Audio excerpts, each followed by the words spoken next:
Hello, and welcome back to Who's Taking Watch? The Dragon's Might. My name is Brad, and I will be the DM for this arc. And my favorite dumb character I've ever played was a Genasi bard named Phil Collins. You're up first. Oh, Hot great. seat. I'm Zach, and I'll be playing Dirk. What's it?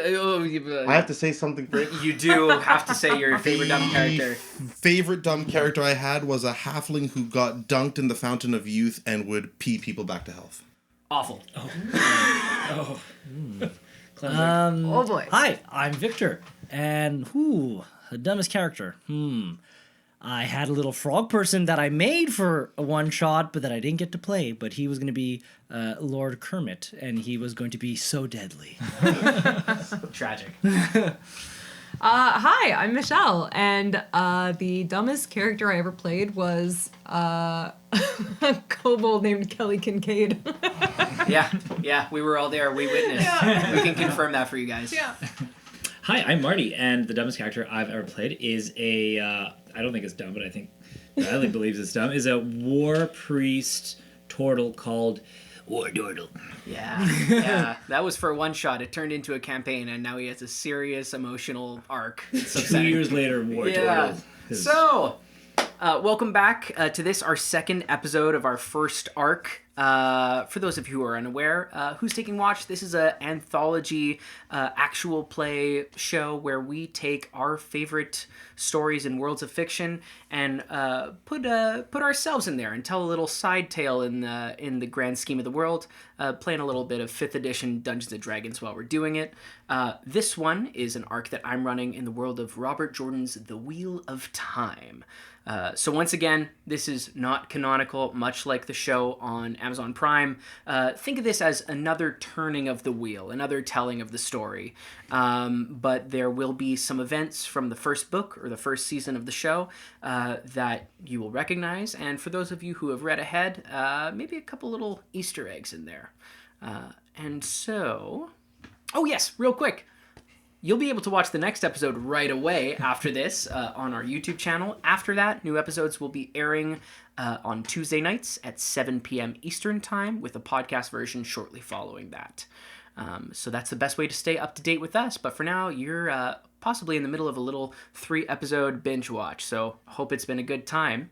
And without taking up too much of everybody's time, let's turn the page and enter into the next chapter of Who's Taking Watch? The Dragon's Might.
So, when we first met up with this peculiar group of adventurers, we found ourselves in the hills just outside of the town of Samara in Gildan, where Dirk and his squire, Tal, were just venturing into town in the middle of a early winter.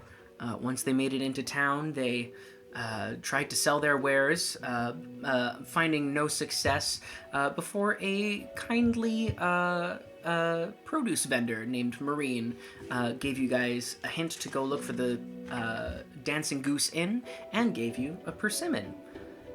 At the Dancing Goose, you were introduced to Paige, who worked at this establishment, and also introduced to a larger-than-life presence, Lior, an Ogier visiting from out of town from a faraway steading. This was a brand new sight for the two of you and took a little bit of adjusting. But you were quickly able to, not necessarily put aside your differences, but just deal with it a little bit. You encountered two children of the light coming in searching for ruffians, 4 men traveling up the road who seemed to be trying to go north to meet the armies of this newly proclaimed false dragon, Logain Ablar, for people that Tal seemed to be familiar with. At this time, Marine ran into the inn, bruised, a little bit bloodied, and very worried because light blind me. They took her Persimmons. Damn Persimmons. Didn't have that planned, but things take a turn. You guys quickly went out into the countryside looking for these dastardly perpetrators, whereupon Tal went up trying to see him, just coincidental being in the middle of the winter wilderness happening upon them, but they recognized them from the road that they had traveled before, and Tal quickly turned to the aggressors, taking an aggressive swing at these people. As what was your trigger word for action? Cold. As you said, baby, it's cold outside. And your team came barreling in from around the corner as it looks like a combat with these 4 ruffians who are proclaiming that there are no rules in this new world. Dragons might. We see what we want, we take what we want. And we want Persimmons, and you're not taking our Persimmons. And I'm gonna need you guys to roll initiative. Yeah. Started so serious and then ended so persimmony. I know. Kind of like the real session. Wow, this is a really bad start. Do I get to add my initiative if I roll a nat 1? Ooh. You do. Awesome. I got a dirty 20. You don't get to be used yet. Here on timeout. So what do we get here? Stop it. I feel like that's almost copyright infringement. I can't play that song. Come on, I was playing a million other things. All right, so what do we got for initiatives? Cinco de Mayo. Cinco de Mayo. Yes. 16. 16. Okay. Dirty 20. Doity 20. Okay. Would have rolled better. 17. 17. Clinked my die off the side. Okay. Beautiful. Yeah. Incredible. No conflicts of interest for Chaboy. Beautiful. So, just to give you guys a scope of what's going on here on the map, we have Tal over there being aggressive with the one person that you're already engaged with, who is marked S for sword, for that is what they bear, a longsword having been drawn out of their sheath. Next to them, we have a figure named K, this sort of like frantic laughing figure that you heard before, you guys imagined, because there's a wild grin on their face as they hold a knife in a white-knuckled hand. A up over there is for arrows, because boy do they have them. And M, the one who turned around and saw Dirk coming and said, what? M is for mace, because it's the shorter, squatter one with a bit of a lower voice, who is hefting a mace before him. And with that, our combat is going to kick off as your blow misses and this figure in front of you just dodges out of the way and says, "Loyal scum, kid or not, you're going the hell down." Close, almost the swear jar. And they take out their longsword and just give a wild upward cut at you with the sword. Was it 10 hit? No. Off to a good start. Off to a great Hey, start. you guys don't know me yet, but this is right on brand. So This is critical. If I do hit, it's gonna be great, but I'm not banking on it. As you just as nimbly dodge. Matrix. Yeah. The full like, whoa, I know kung fu moment. As you really slide, and the beautiful cinematic overhead shot of you leaning down as his blow carries him wide. Now, Tal, you bounce back up, and it is your turn. What do you do? I'm gonna punch him in his open, like, diaphragm, I guess. It's just Sure swinging thing. open. Absolutely. All right, so I'm going to take a hit.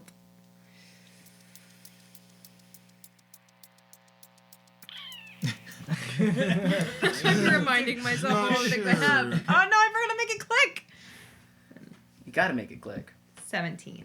17 just misses. Oh! You see, very, very last second, as you go up and you're aiming right there, just fully throwing himself off balance, he just grabs off the ground this small buckler, and your fist connects, splintering the wood. Cool. Cool. Is it?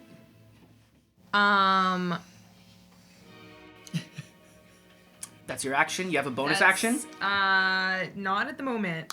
think you- Well, wait, but You unarmed do. strike. Yes, that's correct. When the attack action is taken, so Yes. now I can click my Yes, die. this is me telling you that no, you have that's a a bonus. miss. That's a miss as well. That's a miss. That one just is also It's a bashes. wilder miss. That one's an even wilder miss.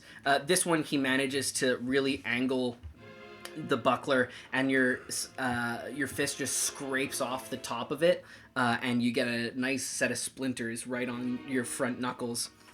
And this guy just turns around to his friends, and sort of his bit of a slick demeanor that he had to him just evaporates, and he looks at his compatriots and says, "No mercy! They're going down!" That is the end of your turn. And we then go to Paige. No! Leo, what do we do? They're getting rowdy. Should we grab the persimmons? And I'm going to approach Leo, and I'm going to take the, oh no. I'm going to help Leo. You're going to help Lior. Yes. Okay, how are you going to help Lior? I don't know, is the help action an open ticket to help him with whatever he's doing? Or is it, does it require a bit more precision? I mean, that's largely going to depend on what Lior does with Lior's turn. If Lior chooses to do a couple of really good crunches and stay in place, you I can can support his lower back or something. All right. How about this? If you would like to, you can hold your action for Lior's turn, and if you can think of a viable way to give Lior assistance, I will allow you to do that. Or if Alright. not, you can use your action to yell. Would I be able to spot the persimmons? Can I do that? Oh, you can. Yes, Yeah. that's great, actually. Go ahead and Okay. roll me a perception check. I'm gonna find it. Excellent. That's perfect. That's a 6. That's a 6. Oh my god. You were convincing me. See them. You know what? You can't see any persimmons, which is crazy because it's kind of like a real whited out landscape, short of like the little bits of evergreen that are peeking through where indicated on the map. And there's a lot of grayscale, and you would think you would see them, but just can't spot these persimmons. I can't see the persimmons, Leo. I'm gonna try and get a little bit closer with the rest of my movement. I believe I can move 15 more feet, and I'm gonna try and get behind that rock there, if that's a rock. This guy here? Yeah, exactly. Yeah, 1, 2, 3. that's perfect. Yeah, and I'll try and get a bit of a vantage point, perhaps. Sure thing. Sure thing. Get a better vantage point from behind the rock where you Behind can't see anything. I'm just gonna put my back to the rock and look at Leo and say, that'll be the end of my turn. It's a concept. It's a concept for sure. Okay, that's the end of your turn. That is going to bring us to... You had a 16, Lior? Yes. That is going to bring us to you. I can't write, so I thought it was a 10. But 16. There we go. This is no conversation like I've ever had. Let us go get an apology for the old lady. And I'm gonna stride forward, past Dirk, 30 feet. 10, 15, 20, That was a kickflip. 30. Oh, Dirk's dead. You stepped on me. He's done. Was that your new voice? Yeah. Ow, I mean. Now, gentlemen. I think an apology is in order, and some persimmons. Please now, be reasonable. Make an intimidation check. Sure. It's not good. Make it with advantage. Much better. 20. 20. You go with full intention of settling everyone down, but you loom around from behind this rock, and all of a sudden, Mace over here, who was looking at Dirk and getting ready to make his way over to him, just looks up, and just you see the light leave his eyes as something he's never seen before is looming 10 feet above him. And what did you ask for? An apology? And some persimmons, obviously. He... I think Tal got caught up and didn't quite get to the request. Right, of course. Of course, yes. Totally. It's a conversation. Exactly. Yes. You see that Mace goes, don't put me in your cook pot, and drops the mace and just kind of stands there. All right. That worked better than I expected. Can I action dash and just kind of get in the mix between Mace and Kay? Yep, 1000%. You could totally do that. And as I pass him, I'm just say, "There we go." And I'm just gonna clap him on the shoulder as I pass him. Like there-ish? Yeah, that's perfect. Absolutely. You fully knock Dirk over, smacking his shoulder, and you move over into here. Now, all of a sudden, where the dotted line is, there's like a roughly 10-foot elevation. So you see these ones looking a bit down at you, A and K. A is still holding an arrow, but now now it's a bit more quivery. Pardon the arrow pun. But you see that the one wielding the knife is looking more at you. This feverish look in their eye is still there, and there's a little bit of a couple steps back, but then the grin is like a little bit followed with like a just this cackling beginning. Oh no. That's my turn. That is your turn. That is going to bring us to the one with the mace. The one with the mace just sees you going by and goes, steady, Kevin, steady.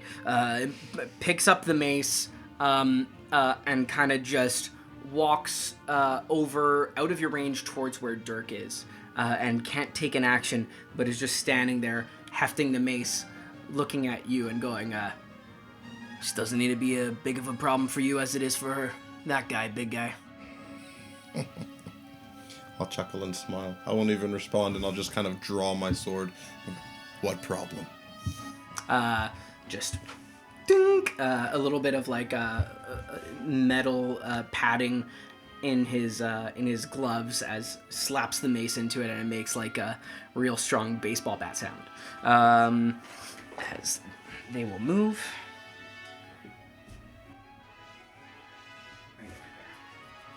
That's going to be the end of his turn. Following that, we have arrows. All of a sudden, snaps back to it and turns and sees the leader of the group engaged with you, Tal, and is just going to go and fire an arrow in your direction. Ooh. Does a 24 hit? That's a little bit. Can I use deflect missiles? You certainly can. All right. So you have to roll for that and try and exceed the damage that I do, right? Mm-hmm. Okay. 8. Okay, I rolled a 1 on my dice, so that's 4. Nice. So does that? I think that means that I catch it catch and it, I throw catch it back. it. You can With a spend a key key point. point to throw it 10, back if isn't you it? want. That's my D10. Plus a D10. Yeah. Yeah. 0. Yeah. Plus your level. So Plus you my can use level, a which is- key point to throw back. I'll use a key point and throw it back. Absolutely. Make an attack roll. And who are you throwing in it? Same guy who shot it at me. Okay. Nice. I think if I threw it at sword, then it'd be disadvantage, right? Absolutely. 18. Nope. 15. 15 will hit. Really? 15 will hit, yeah. Oh, damn. I don't know what the damage is A on D8. that. A D8. Plus anything? Yeah, plus your dex. 10. Must be nice. This arrow comes at you, and you see that the archer has already pivoted over towards what it perceives as the next biggest threat, which is you, Lior, and has already loosed another arrow. But as it looses the one at you, just right in the ribs, in the side, as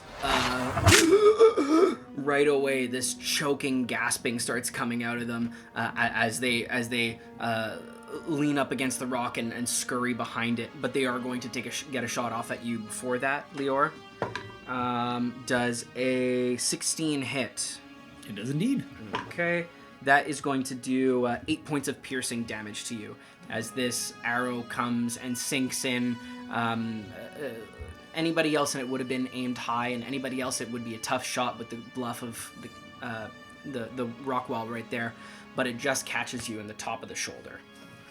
And they are going to sneak around this way. Out of sight. Do I see that at all? What's your passive perception? 14. Yeah, you would say, I mean, you would at the very least be seeing arrows They're flying by. streaking at Tal and streaking at Lior, and hearing the as Tal throws the arrow back. Mm-hmm. But that is going to be the end of the archer's turn. That's going to lead us to following that. I'm so sorry, Dirk. We are going to go to the knife wielder,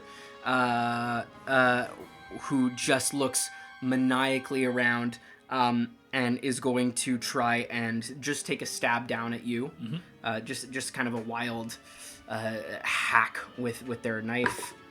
That is another, a 15 to hit. That'll hit. That'll hit, okay. And that's going to deal you just 5 points of piercing damage. As just like the sense that you get is like heat almost emanating off of this person, as they stab down, a little bit of their like shaggy hair getting in their eyes, and between the chuckling, you hear it stabilize for a second and go, "Dragon's might be with you." As they lean back and pull another dagger out of something else and just start looking around with wild eyes. That's going to take us to you, Dirk. That guy looks almost sore there. All right. Dirk is going to look at Mace Man. Yes. He's going to say, give me a moment. I have something I need to attend to. And I'm going to run 30 feet towards the archer. 30 feet towards the archer, okay. Yeah, I'll use my whole movement. I think that gets me right there. I can go behind the rock for her. Yep, absolutely. I will ask you to make a pretty low DC athletics check just to get up there, if that's what you want to do. Get up where? Get up, so that section, that elevated section behind the dotted line, that's like 10 feet roughly. It's not sheer. It's easily traversable. You could do athletics, acrobatics, if you describe it to me. I'm gonna. I didn't know it was elevated. It is a little bit. Dirk's rethinking this a little bit, but Up to you. I can do it. I'm gonna take a tumble roll as I get in. I'm just gonna do like one of those like jumps where you go like shoulder first and kind of try to roll up the bank. No, it's 10 feet. I'm gonna try to climb the bank right. I'm just gonna. Hiya! It was a 2. So it's if you let me use acrobatics, it's an 8. Ooh. Unfortunately, the DC was 10. You do try and do the shoulder roll, but you do slide down a little bit. Crunch. Okay, how much movement have I used? Would it have been any better if he said you could use athletics? No, it's slower. Oh, dang.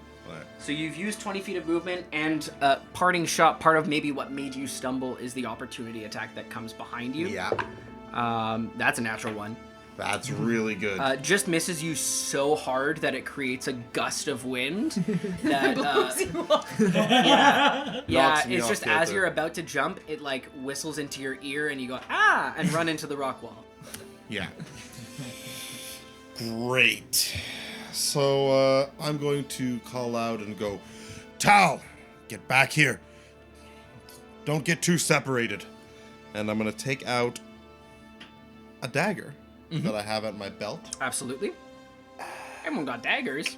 I don't really see the archer. You don't see the archer. You see knife and you see sword. So I'll pop back. I'll move myself so you don't have to. I'll move my Okay. back self 10 feet and just launch a dagger at mace user over here. Just like so. Yeah. And just chuck it at Mace. Chuck it at mace window. Chuck it at Mace. Yeah. No one saw that. Yeah. No evidence. It's a 12. 12 hits. Solid mace dude sucks. Yeah, you see the dagger hits and the Mace dude goes, "Damn it, I should have worn armor today." 1d4. Roll a 1. You're having a rough Now, time do I with get... things. No, this is range. It's not dueling. It's a single one-handed weapon. So it's Yeah. going to be a +2. So 3 damage. Rawr. +2. I have to use... Oh, no, You threw +4. it. So 5. Yeah, we're Yeah. good. 5. Yeah. You do 5 points of damage. Listen, as a veteran of the soft hit club, Yeah. I'm willing to give you everything. Thank you, bud. Yeah. as the dagger does fly in at Mace and strike them in the thigh and just leave him limping a little bit.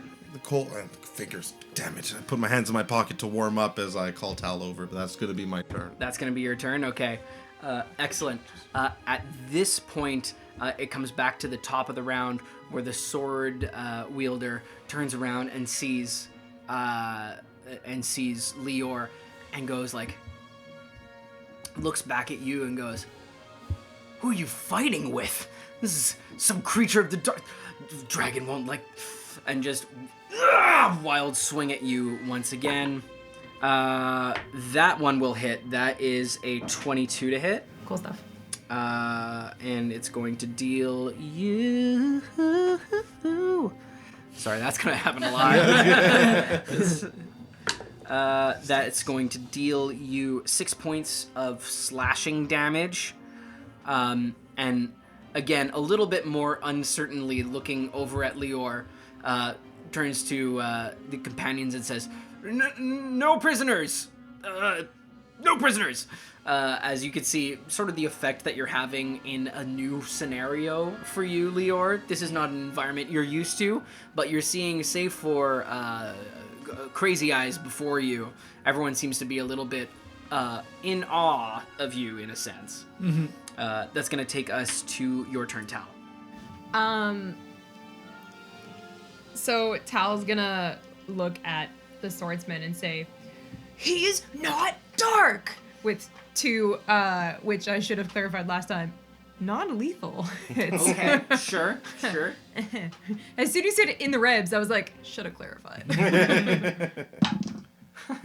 Okay, so 22. I would love for you to clarify. This is a non sequitur. How throwing an arrow back at someone is non-lethal, but we can get into that In at the another calf. time. In the calf, and if you don't take it out, then they don't bleed, and they just can't walk very That's well. funny. Okay, well since you rolled a 22, I'll allow it. That is Perfect.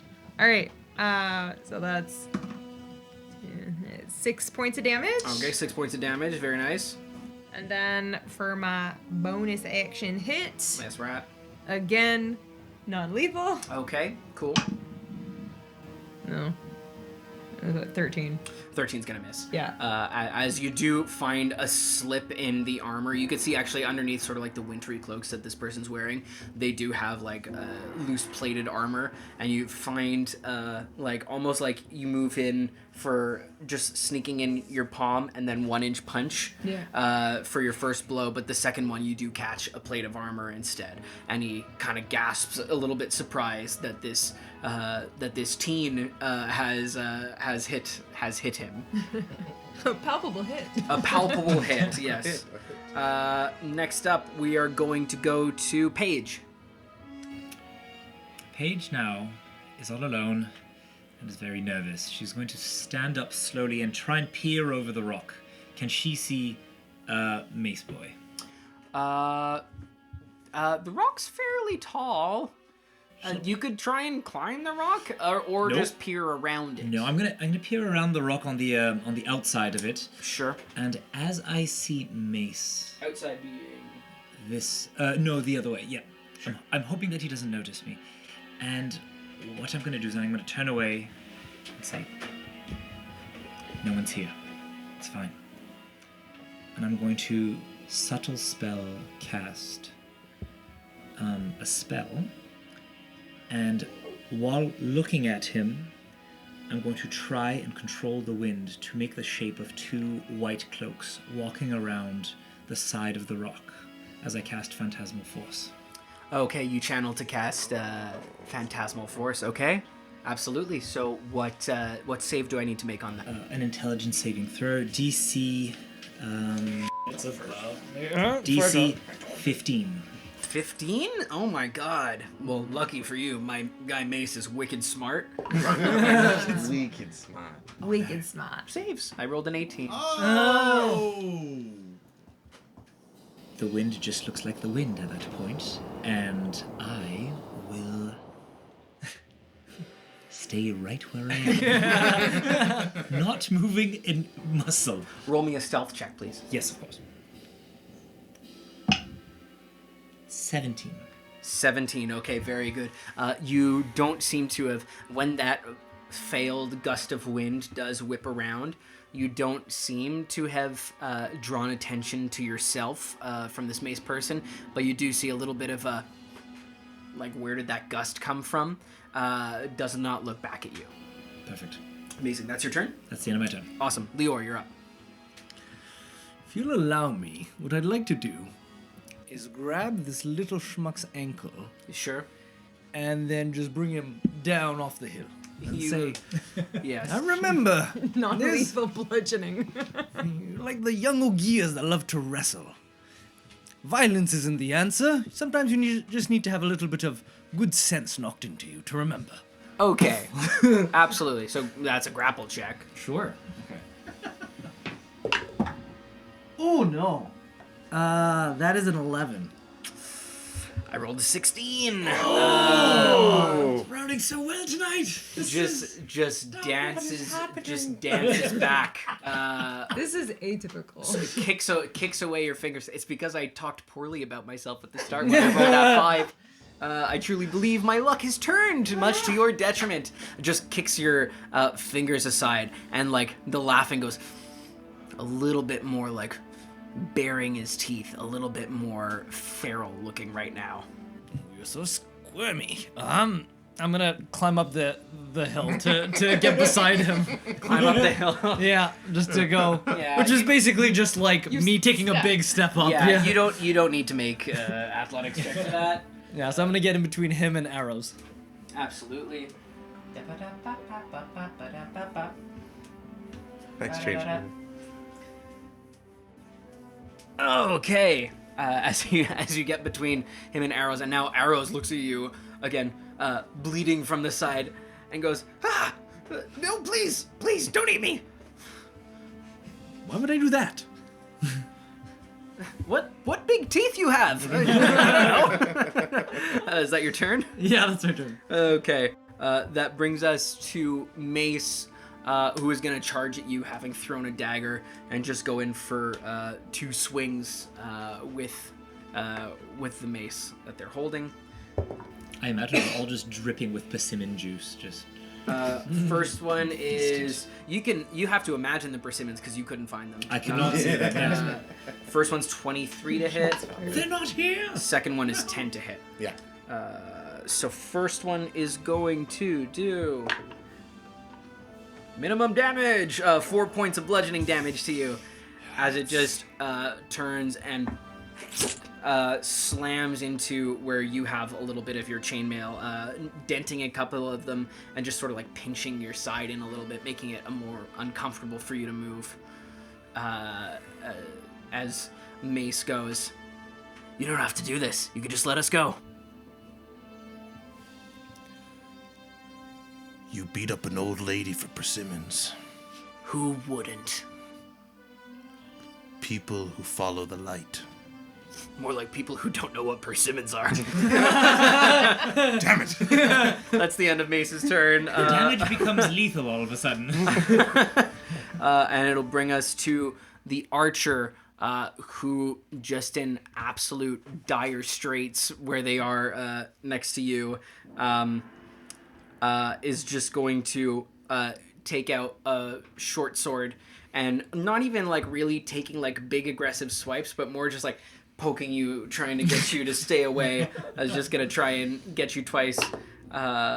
First one is a 11 to hit. Does not hit. Shocking. Second one is a 16 to hit, That hits. and that will deal 5 points of piercing damage. Just as they're poking you with the sword, they're like, I've heard stories. I've heard stories. Listen, I haven't showered in months. I wouldn't be good. Poke, poke. I do love a good story. I can't wait to hear them. Just a little bit bleeding. I love stories. That is going to end their turn and transfer us over to Knife, who is now a little bit more incensed as you're being told this story, and just turns and looks at you and goes, "They don't know.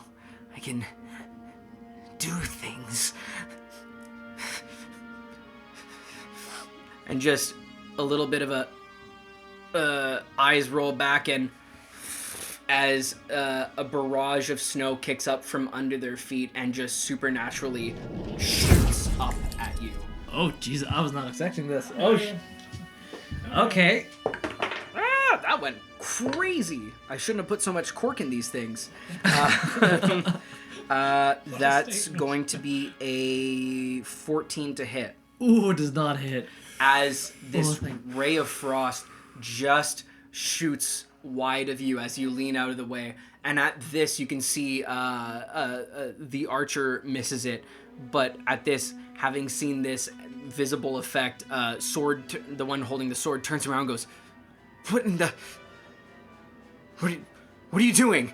As the one with the knife is just swaying, holding onto the knife, clutching madly with one hand, eyes just huge, not the fun laugh anymore, just a staring at you. What was that? And I'm just slowly starting to like almost like push into arrow as I'm like, if there wasn't a knife at my back, I'd be like sitting on him. Just do the movement that I forgot to do earlier. Is that the edge of a cliff over there? Is what the hedge of it? What? This over here, this Yeah, that's like, Backland. you know how I said like there was kind of like this sort of more cliff face behind you guys, so that all the run-in black area is more like a big rock wall that's not really of use to anyone. That's just a minor section that steps up and is okay. still solid ground. Okay. Yeah. No, sorry. Does this fall off into a cliff or rises into a cliff? It rises. That is a big rises. tall rock Okay, wall okay. that's going up Perfect. quite a ways that you have not the equipment for at this moment. That is going to be... you know what? No, Knife is going to slide down the rock face and just totter over to where you are, Tal, just clutching the dagger as now the one wielding the sword that you're engaged with is pointed at you, but like edging away from their companion, going, "Listen, I don't want... We won't tell anyone." And this person's just chuckling, holding this dagger. So they're going to slide over in range. Dirk, that's your turn. Okay. Well then. 5, 10, 15, 20, 25, 30. I think Leor would still be under shock. Okay. Yeah. Well, I am in shock as well. So I'm going to bolt over and leave Mace Guy again and go, "Traveling with dark friends, are we?" And I'm going to shoot over 5, 10, 15, 20, 25, 30, which will not put me in the range I want. So unfortunately, I'll have to use my action to dash, and I'm going to get in front of Knife, beside Tal. I lied to you. I'm gonna get behind Knife. And I'm gonna say, Tal, get behind me now! And I'm going to use my action surge to take a swipe at Mr. Knife Dude. Amazing. First things first, Mace Guy takes a swing at you for an 18 to hit.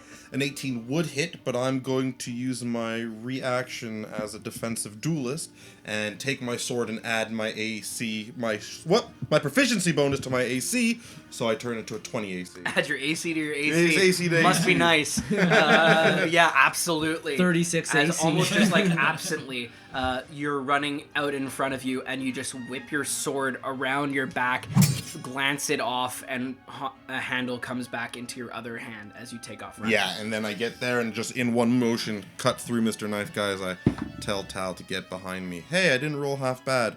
That's a 16. Yeah, absolutely hits. My man.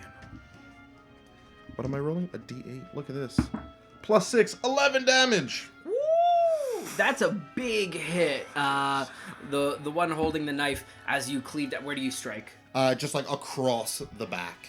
Just across the back as you're seeing just crazed energy, and again this sort of like heat aura, this feverish aura is sort of walking, is with them as they're walking, and you're seeing this laughing until all of a sudden just totally smote along the back, just diagonally across the back, big sword blow crashing in, slicing them, knocking them to a knee as the turns into like, it's a yelp, but it's not like a human it's more of like an injured dog, like a like really no sense of any sort of control on that as they are kneeling on the ground, blood pouring from their back, and you could just see a little bit staring sort of absently. The teeth start to appear again. That's your turn. That's my turn. It's going to take us to the top of the round with the sword wielder again, who is just going to try and disengage. Just go. Look, no, it's not right. It's I didn't know. And just try and back away from you guys and take off. As they. I changed my mind, Tal. Don't let him get away. No, I'm just joking. Just still get behind me. I took the disengage action. As they start to make their way out of here, still within range, absolutely, sort of backing away, and it just looks like they're turning heel to try and run now. That's going to bring us to you, Tal. Tal's gonna see this knife wielder, and Tal's in shock. All he knows is that this guy needs to go down, or else he's gonna keep trying to use magic on them. So Tal will reach out with an elbow and try to give him like a nap tap across the temple. A nap tap, I love that. Absolutely, go ahead.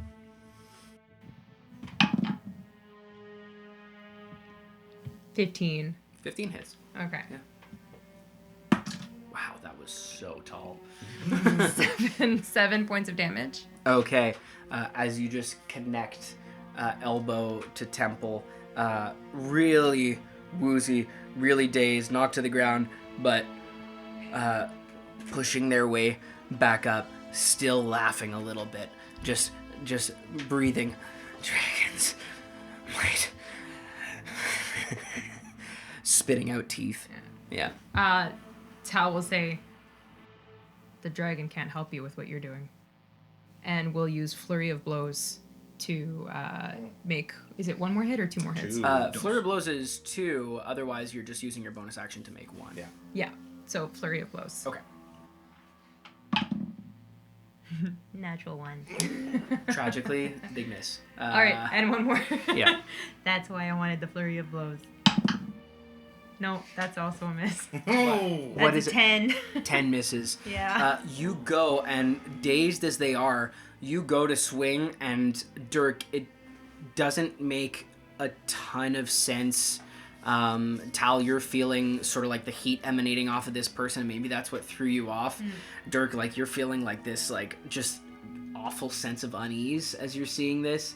Just this like queasy, like tingle watching this happen, because what you look and see is the punches going exactly for where they should land, but almost like that couldn't have been where Tal was aiming, because they were actually a foot over that way. But you were looking where Tal was aiming, and you could see where the person was, and they were there until they weren't. The light is like folding around them in a weird way that just like upsets your stomach. As both miss, and they just cackling. No words, just wordless cackling. To confirm, for my open hand technique, it says when you hit with flurry of blows. So I would have had to have hit on one of those to use them. Okay. Yeah. In that case, Tal is going to move behind Dirk and risk the attack of opportunity. Absolutely, they're gonna try and just wild backhand swing of their dagger at your thigh as you walk past. That's gonna be a 16 to hit. Miss. Wow. Thank the goodness gracious. Thank the light.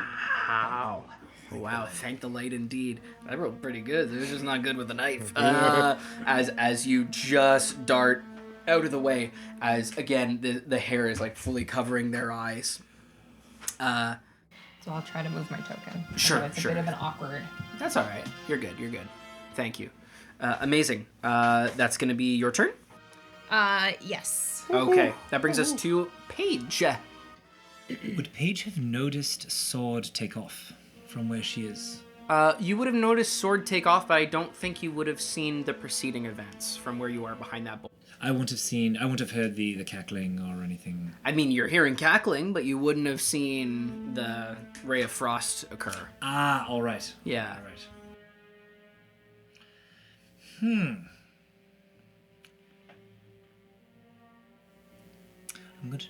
I would have seen one of them leave. All right.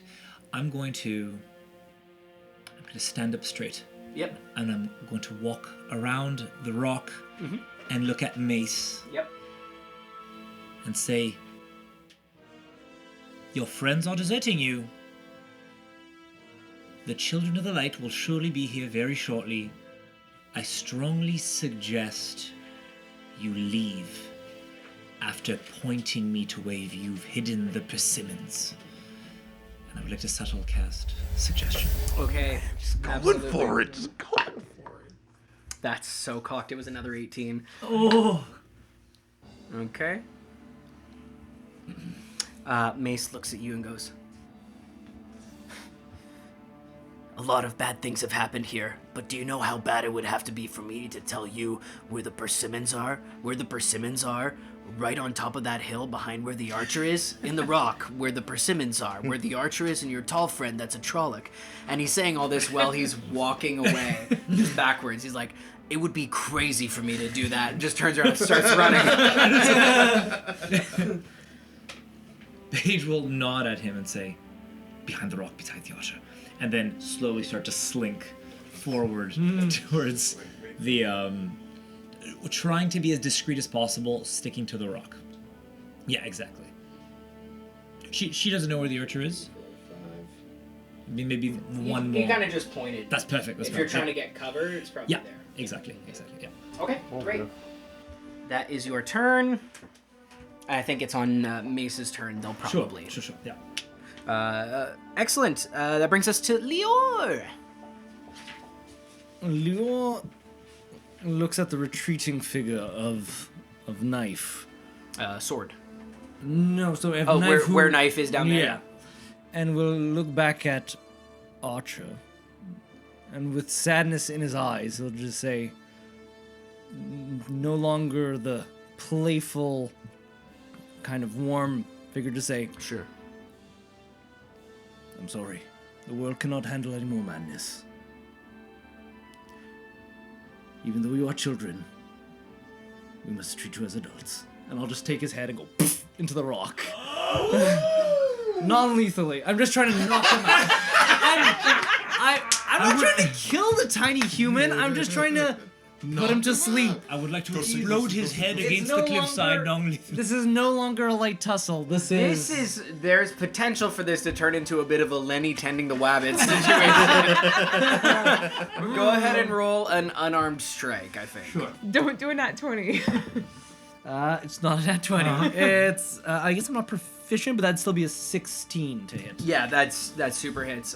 Roll. I know you're using a rock as an accessory, and you're a lot bigger. So roll 1d4 plus your strength modifier. Oh, that's generous. I will take it. Well, it's a 1. I'll do 6 points of damage.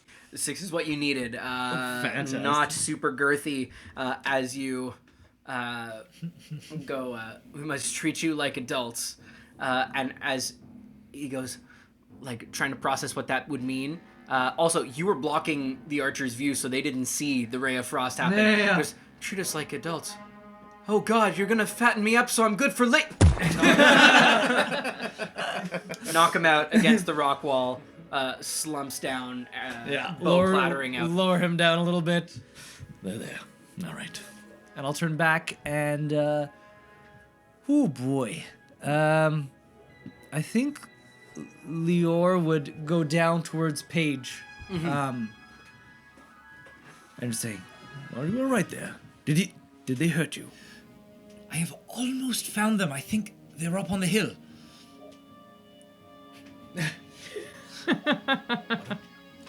What was that? We're here for the Persimmons, aren't we? Right. I will grab them, and then we'll make a run for it. I'll kind of shake my head and just kind of remember why we're even here, having been shooken for a second there. But that'll be where I end my turn. Okay, excellent. Reminded of the true meaning of what you're all here to do together. Rescue fruit. That's going to bring us to Mace's turn. It's a livelihood. Dash. Just book it as fast as they can.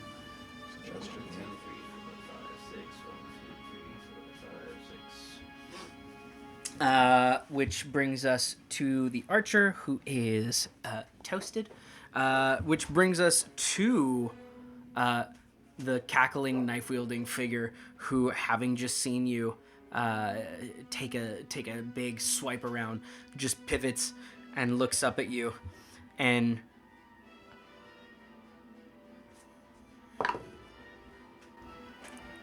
just looks into your eyes.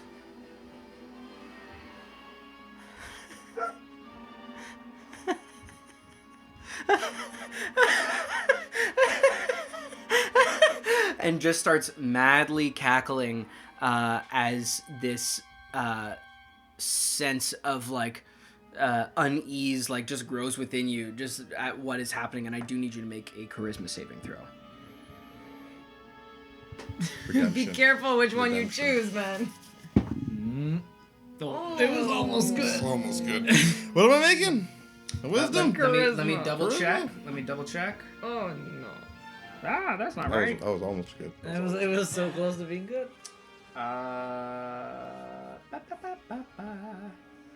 Wisdom, sorry. Wisdom. 11.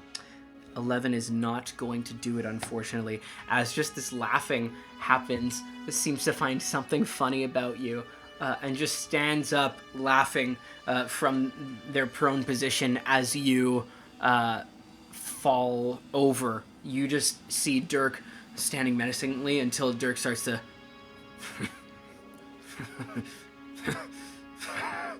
as you just lose control of yourself for a second as you fall to the ground. Not funny. It's a little- You fall to the ground incapacitated as the knife wielder just tries to turn around and take steps away from here.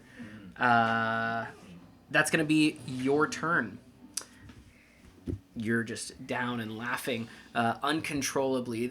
Now that like other threats are kind of taken care of, you guys are focused a little bit on Dirk, and you just see Dirk lying on the ground laughing uncontrollably, but like looking around, the sound of laughter, but your face. Yeah, there are like some like redness in my face. There's like a tear coming down just from strain. I go, get out of here. This is So I'd like to make you. I'd like you to make another wisdom saving throw. I get another one. Awesome. Hiya! Hey, 15! Leora's like, there's enough madness, and turns around and everyone's just cackling. Yeah. Contagious. With a 15, you fall to the ground, laugh for between 5 to 6 seconds, and then do manage to break out of it. As you guys see, you're maybe a little bit horrified at this sudden change, and then just a quick snap back to it. Yeah, I'm like staring ahead, like through the snow. But I'm good. Catching my breath. That's going to be the end of your turn. That brings us back to Sword, who sees the knife wheeler following them, and just goes, "No, stay away! You're not welcome. You're not part of this." And just turns and books it 60 feet out of there. That takes us to Tal. I will use my interaction to look at Dirk and say, "Do I go for it?" No. Oh, He's wielding magic. exactly.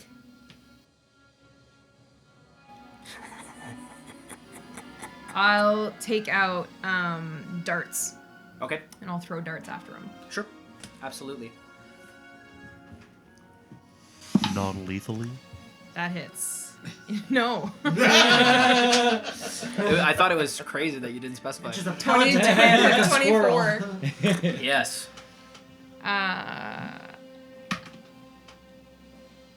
6. 6. You see, the second dart is redundant. You just want to make sure the job is done, but the first dart sinks as the cackling is. A dart sticks right into the throat. Just one last smile, blood coming out of the throat as they fall to a knee and just like really, really uncomfortably, almost like something was like the look of like where someone is almost more being piloted than they are themselves the driver, just fall to a knee and then really quick face down in the snow. Quiet. Would we all have seen this? You all saw this. Tal will look around. Does he see anything that is dangerous to us? In this moment, no, not unless the sword wielder comes back. The mace wielder is running away, and you don't. I don't think you really see the archer, but there don't seem to be arrows flying anywhere. A pair of boots just sticking out. Yeah, they're wearing the really pointy, curly-toed boots, so you just see whoop, peeking out over the crest, but you don't see any of that. Cool. If Tal doesn't see anybody, he'll kind of like turn his face to Dirk, like this part of Dirk, and just like hide his face. His shoulders are shaking a little bit. Sure. Tal? Well, Are we out of initiative? We are out of combat right now, yes. I'll get up. I'll your back is turned towards me, I think. you No, said? my face is kind of buried into your Different. backside. Put a hard Not backside. buried in there. Wow. Side back. Right in the swear jar. Square jar. The implication. You know, Never realized how important the difference between side back and backside, is. yeah. Wow. Yeah. Sick. I'll just kind of put my hand back and go, come, we need to make sure it's done. And I'm going to start walking towards the body. Okay. You make your way towards the body, a little bit hesitant. You're following behind. And when you get there, still just face down, like really uncomfortably placed, like very straight. Face down, and you see underneath where the head is, there's a blooming spot where the snow is turned to red. I'll nod. I'll turn to Tal a little bit. And I'll kind of bend down, put like my hands on either side of your shoulders, and I go,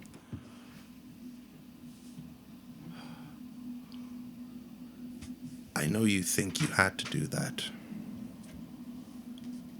And you're not wrong. Sometimes we have to kill. But we don't kill just because people channel. They're to be questioned first. There are no more survivors here, and the White Cloaks will ask questions. It's better if we dig some graves and we don't bring this up again.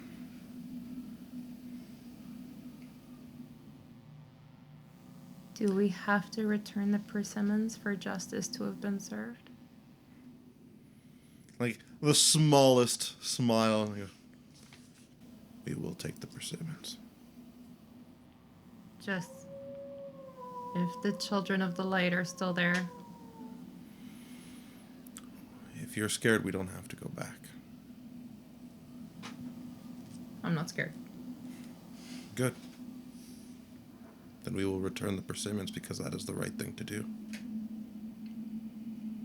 Okay. And I'll just start getting Knife's body, drag him over, and while anybody else is doing stuff, I'm going through my bag, trying to find any tools or anything that I can start digging a hole in or start digging out so we can build shallow graves. Yeah, you probably have like a spade on you Yeah. or something like that, but you can, you go ahead and you clear snow in areas for a couple of graves.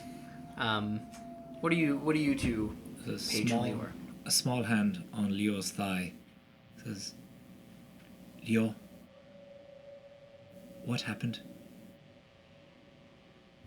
Why is that man dead?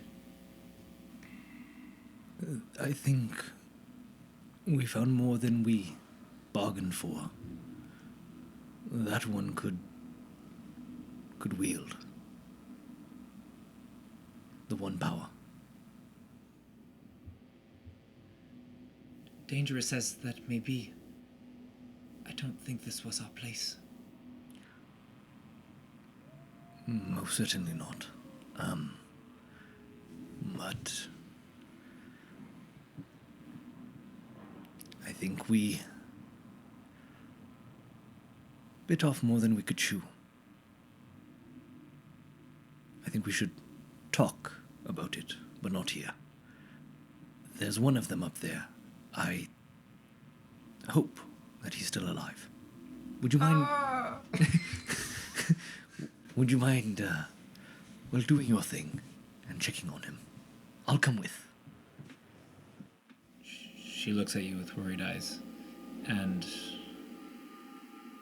will run up and try and check the body for signs of life. Yeah, absolutely. I mean, immediately there's a little bit of a, like, very out of it, but moving, you know, not like comatose, moving, unconscious, but chest is rising and falling, eyes are squinting and flickering, clearly alive. Definitely a concussion. Hard yes. Paige is going to look up with her hands on the man's chest after checking him and say, we need to leave, but they've seen your face. What are we going to do? Well, that one won't be speaking. Perhaps we bring this one back to the White Cloaks. I don't know, some sort of peace offering. Do I hear you guys saying this? Probably not. I would try. I and don't keep think it, so. If they're by the archer and you're by where Dirk is, probably not. I'd be trying to be a little bit discreet, unsure of, very wary of both of you. You do find, as you're checking for vital signs, One of the things that makes the body twitch first is a little small dried up orange fruit lands on the archer's forehead, and you look up, and sort of on a shelf in there is a bundle of about 80 to 100 sort of half dried up persimmons. That's a lot of persimmons. I mean, Marine said they're all I had for the winter. They must weigh like a ton. Persimmons. They're very 2 hands for each. Pumpkin-sized persimmons. Must have taken them days. There they are.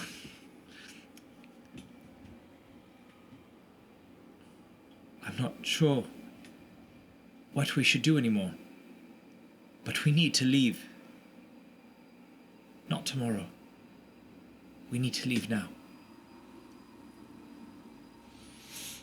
Well then, and I'll reach down and pick up the archer around the right underneath the armpits, and then hoist them up onto my shoulder. Can you manage those? There's like 80 to 100 of them. Here, give me a bag full. I'll try and pack my pouch with the persimmons. You can pack a few in there. You will become overladen with persimmons, but you do figure that between you guys, you'll be able to. I mean, there were 4 people who brought them this way. Yeah. So between 4 of you, even with Lior People died for these carrying persimmons. carrying this body over your shoulder, you guys would be able to transport these persimmons. The word persimmon has lost all meaning. By the way, just Yeah, it's the thing where you say a word long enough, and then you're like, I don't eraser, and it just gets foreign to you. Yeah. I'd like to talk to that person, Simmons, Mr. Simmons, the one with the person. What am I saying anymore? Knife is buried? In the process, yeah. While you guys are figuring out the persimmon perspective, you're digging shallow grave. Yeah. It's difficult on account of it being winter. The ground is tough, but you find spots that are more maybe loose rock that have cracks that are easier for you to get into. Just because the image popped in my head, like at some point I'm digging the hole and I put the body in, and like there's like a foot out, and I just kind of shove it in, and I'm packing the snow over, and you realize it's more mounded than I'd like, and eventually just start hitting the mound to flatten it out, like unsure of what's happening, but you gotta create a grave somehow, you know? Paige will walk over. I say, excuse me, what was that? What? Taking out the trash. Why did you kill him? That's a good question. And I'll look at Tal and I'll go, because he was dangerous and he would have hurt us. So I did what needed to be done.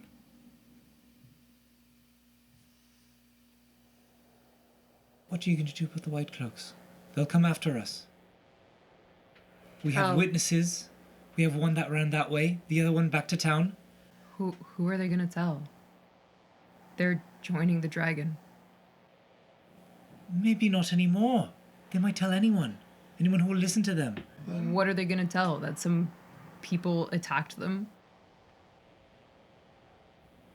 Do you not realize what we've just done? We need to leave. I actually agree with you.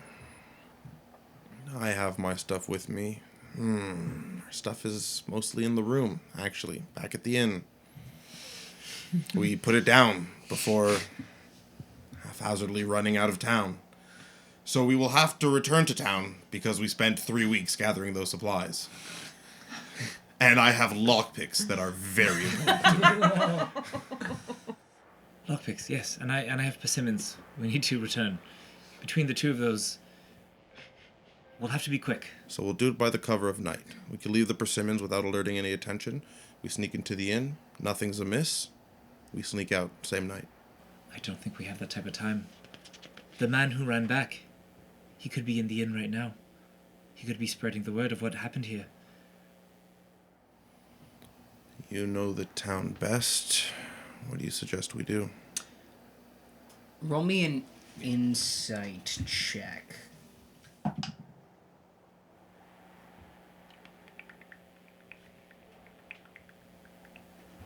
It's a 16.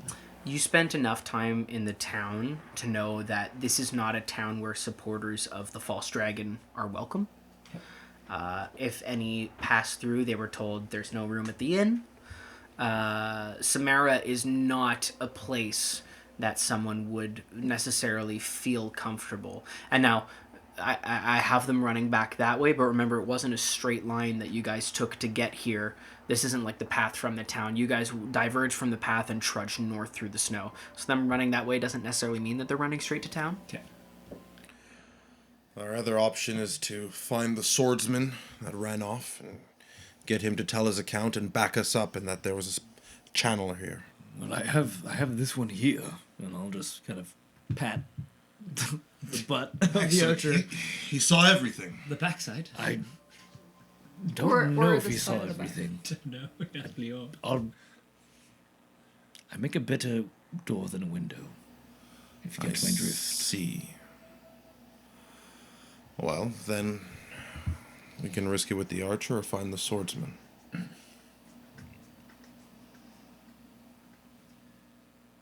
I think trying to find that swordsman tonight in the dark. Chances are slim. You guys also know it's been well over 10 minutes at this point. In the time that it took you to dig a grave in the snow, like 10 minutes is generous. Yeah. And the swordsman took off running. Yeah. Finding the swordsman is a tall task. Yeah. All right. I think we need to head back to town. I think this is what we should do. Dior, I don't think you should be the one to present the altar. I think the children are looking for a reason. Something bad in you. I think that would be foolish. I think we should return the Persimmons and leave this man. And we need to leave town. In the night. Well, then you don't think that they would listen to the account and, listen to what we are saying and listen to what the archer is saying? No. The children are not reasonable. The children, we are all guilty in their eyes. Not everyone, just those that are involved in some sort of channeling, which it seems we have got caught up in. That is if we can prove it. Right. So maybe we leave the archer here.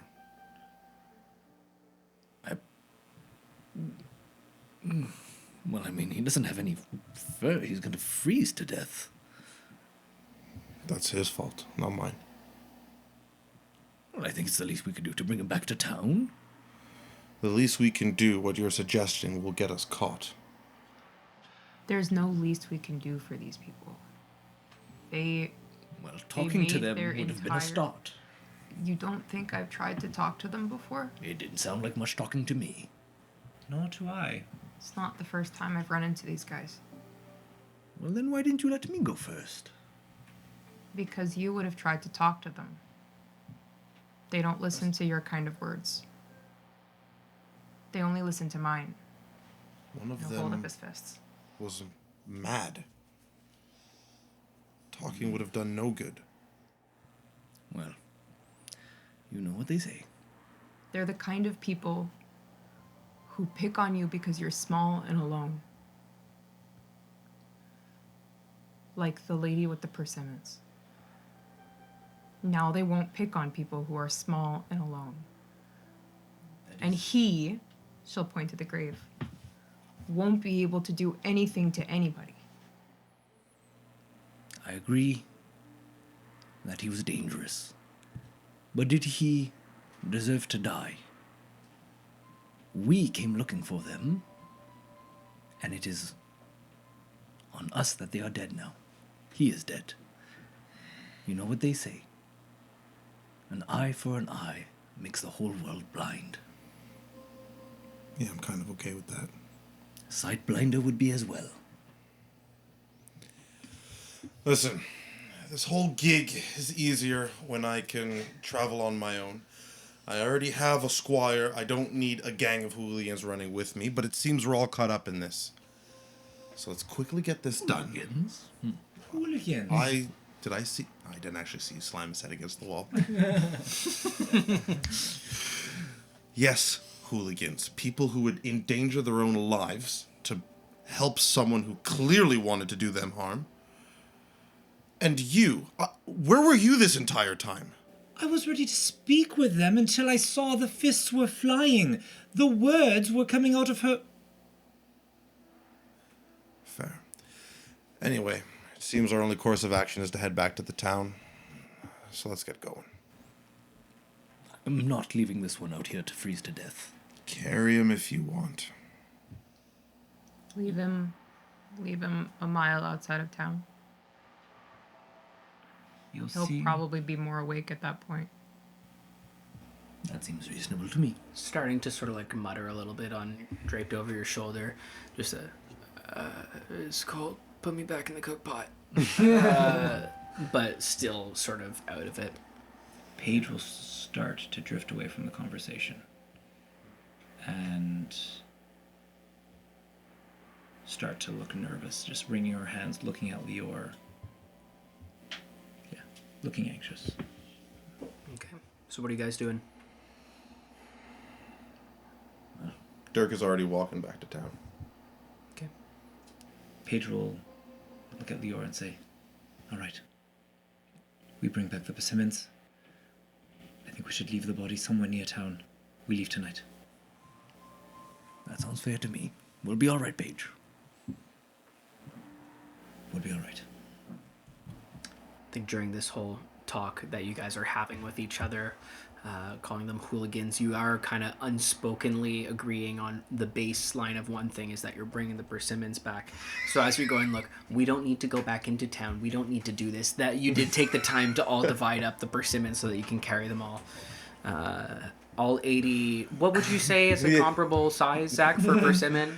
Like, well, we said two-handed. So I've been literally thinking they're like cantaloupes. Sure, small ball bowling. Yeah. Yeah. Small bowling balls. Yeah, sure. 80 of them. 80 of them. Like, I don't know how we're carrying these things. It's the same weight too, which is wild. You guys start to make your way back as sort of like, I think the thrill for you guys may be a little bit less of a thrill. You've been out and walking around in this cold fall that has turned into an early winter.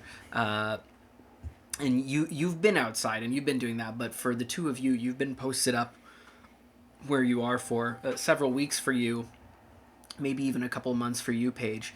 And maybe the initial like sort of thrill of going out and doing something has really tapered off, and you're noticing that it's just a cold, windy day, and it's cutting to the bones as you guys are trudging back in silence. About halfway down, you guys take quite a bit more time getting there, because you were rushing last time. This time you know your way, and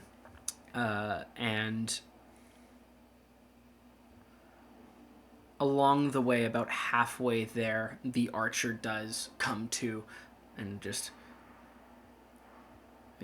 quickly get a sense of their surroundings, their setting, and just starts flailing and sort of slapping at your back and just yelling, help, help, help, making frantic eye contact with you. Don't let him eat me. Are you going to eat me too? Oh, God. And I'll just pat his back and just... Yeah, in Like a spite, tantrum child. in spite of. There. You're going to wake the whole village up at this rate. Keep quiet. Your voice is oddly Soothing. soothing. Tal will kind of like, I imagine he's still kind of like butt in the air, head over back of Lior. Tal will kind of like go up behind him and be like, you know, if you were just to go straight north to the dragon and not stop between here and there, then, you know, maybe you wouldn't be cooked. I don't know. I'm just saying.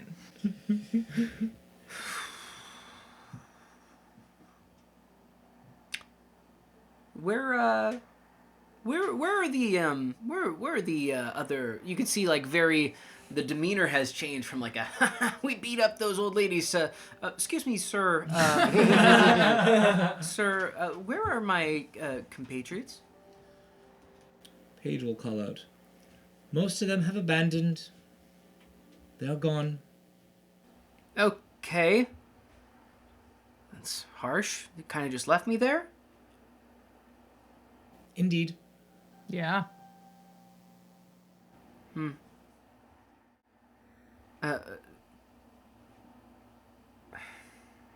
My cousin. He wouldn't have left. Longer hair. He left too? He's describing the knife wielder. Yeah.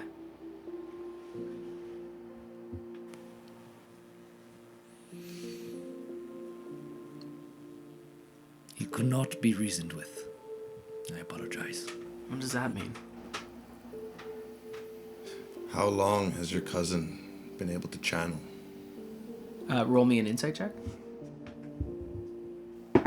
May I? Oh, tartar sauce. 10. Tartar sauce. Not much better. Oh. 15, 16, 17. You guys both see a real resigned, like feigned surprise. First there was like a deflation, and then like a feigned surprise. Of no. Can we skip the shock, please?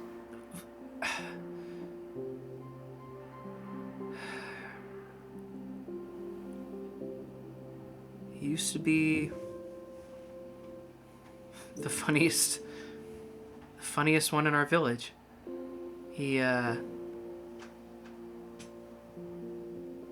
always got into the business of Mother and ruined her harvest, would set her chickens loose. But everyone couldn't be mad at him. But about a year ago, started seeming a little bit distracted. And eventually got so distracted that I saw what Stellan was doing. And I thought if I got north fast enough, maybe he could at least be with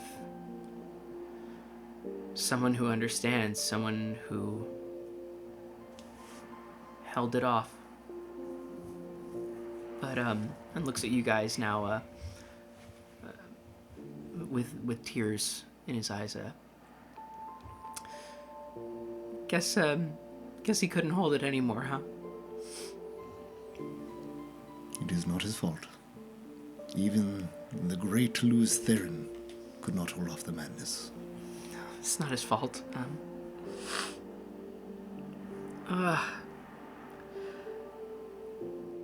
What will you do?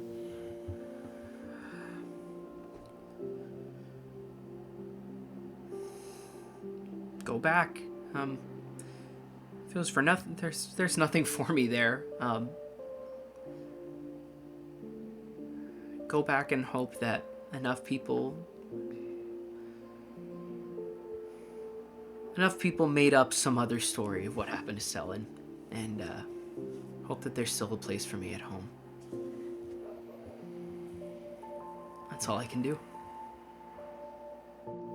You said you were traveling north Yeah, north. to join the army. Yeah, to join Logain. See if there was some place for Stellan there. You would have thrown your life away so that your brother could join a false dragon.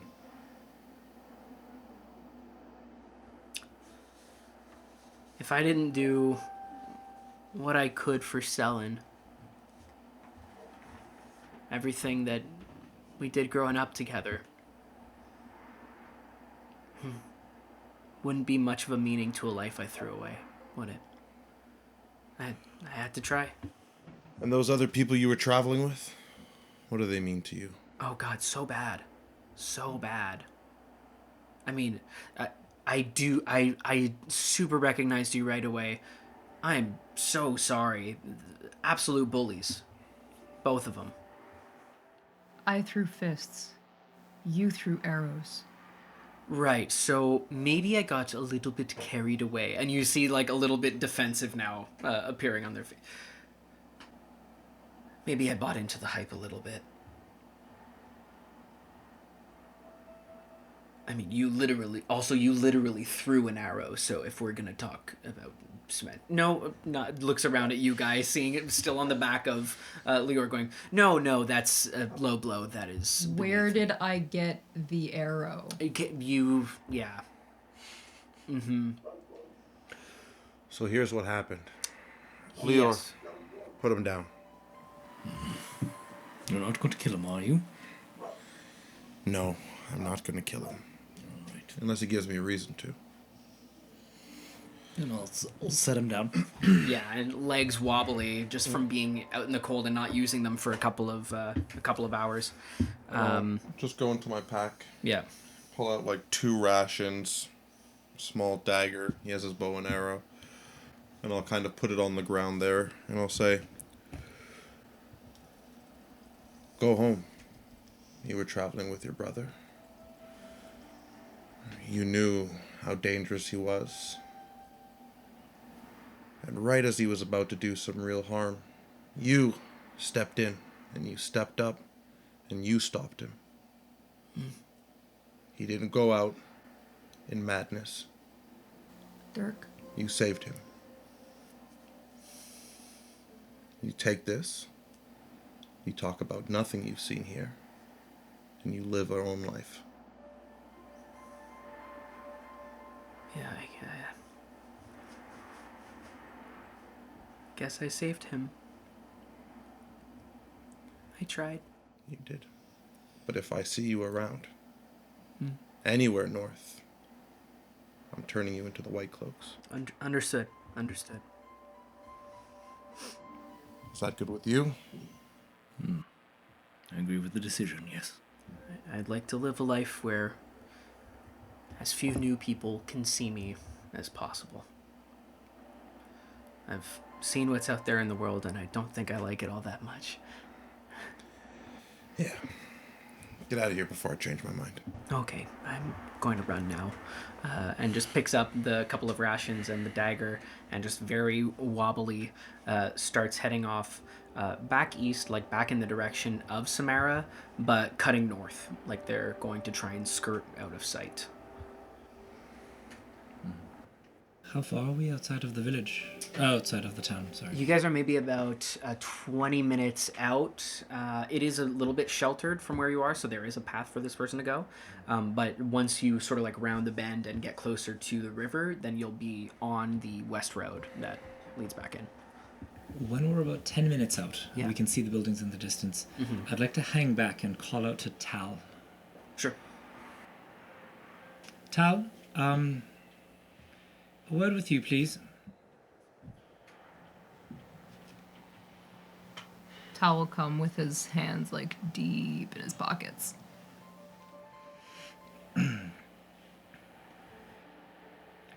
understand what you tried to do was the right thing. But out here, things like that may get you in more trouble than you think. I'm trying to give you advice here. We do what we can, but we don't get our hands dirty, not like this. All right? I'm sorry.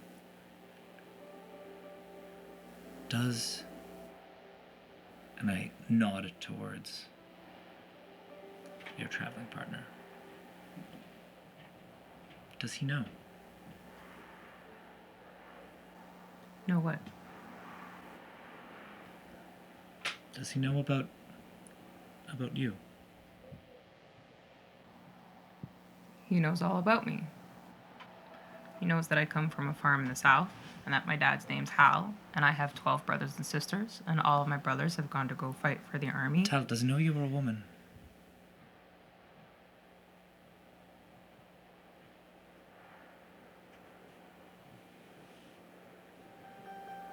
I don't know what you're talking about. I'm sorry I may have let something slip back there. Tal will look at Paige in the eyes and say, the army doesn't take women. So I don't know what you're talking about. I understand.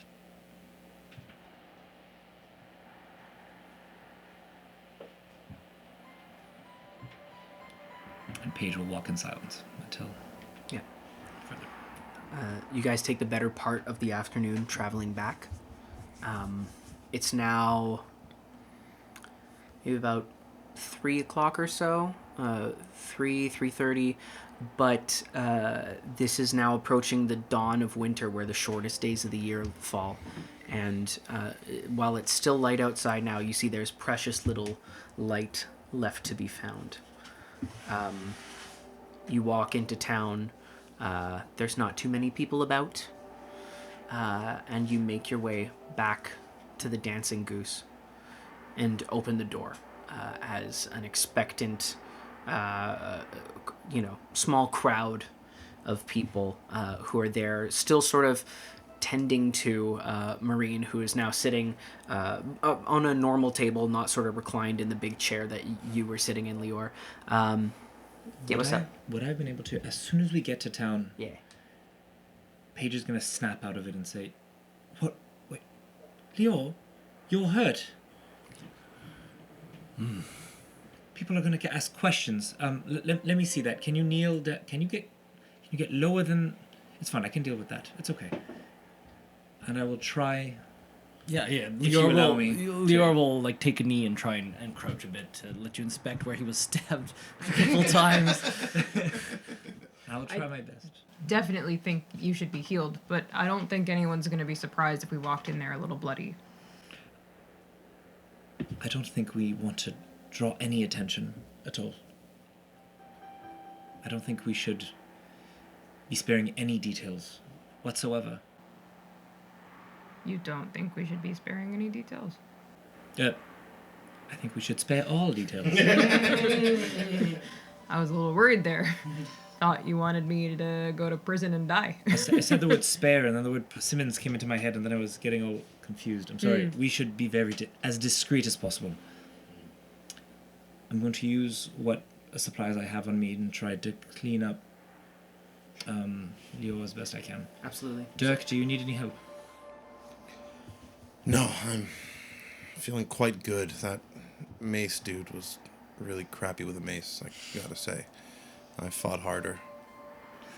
That's strangely good news. Yeah. Tal, how are you doing? I'm fine. Don't know why you're asking. Because you have a large scratch on the side of your face that's slowly bleeding. No, I don't know how you're doing it. I got stabbed in the ribs. Okay. Damn it. Let me have a look at that. I don't have a healing potion or anything, but I'll try to... No Staplers Such don't... things don't in this exist. part of Gonna town. just staple the wound closed. No. Field medic style. As Dirk on. starts getting closer, it tells you to be like, I'm fine. Sorry. Paige will reach out and say, would you like me to have a look at that instead? I'm not the army. What, are you going to put soup in the wounds? Whips a person.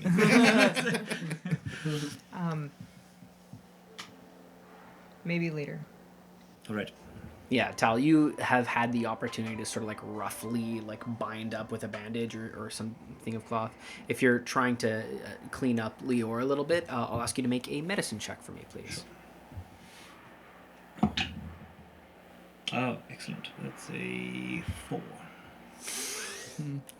That stings.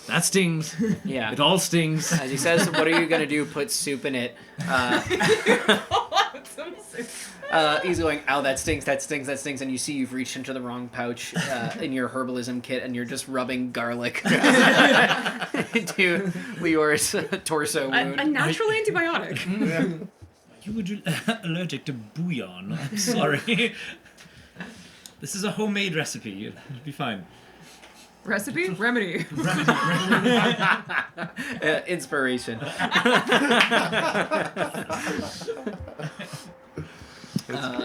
You guys, unless there's anything further, do make it to the Dancing Goose where Marine... No, that's great. Where Marine is posted up at a table and mostly, I'm fine.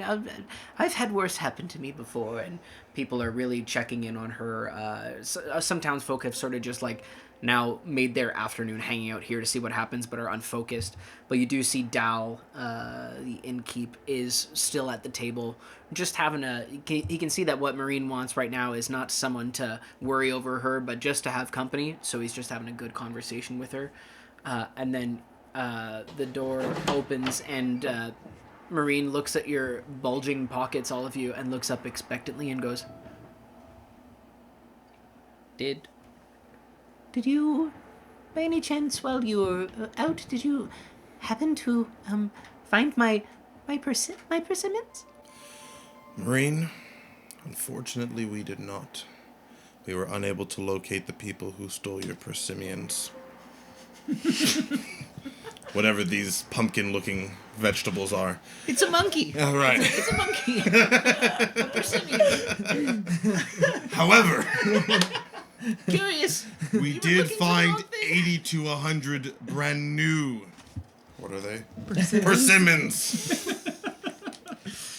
This is transcending the joke. Tal will start pulling them out of his pockets.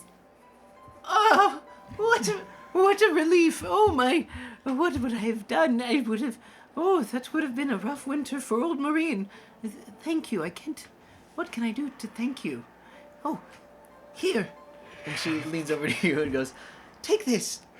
And hands you this, like, sort of off-whitish, vaguely green, sort of gourd-shaped thing, but you've never seen it before in your life. Yeah, of course. Of course you know what this is, Yeah.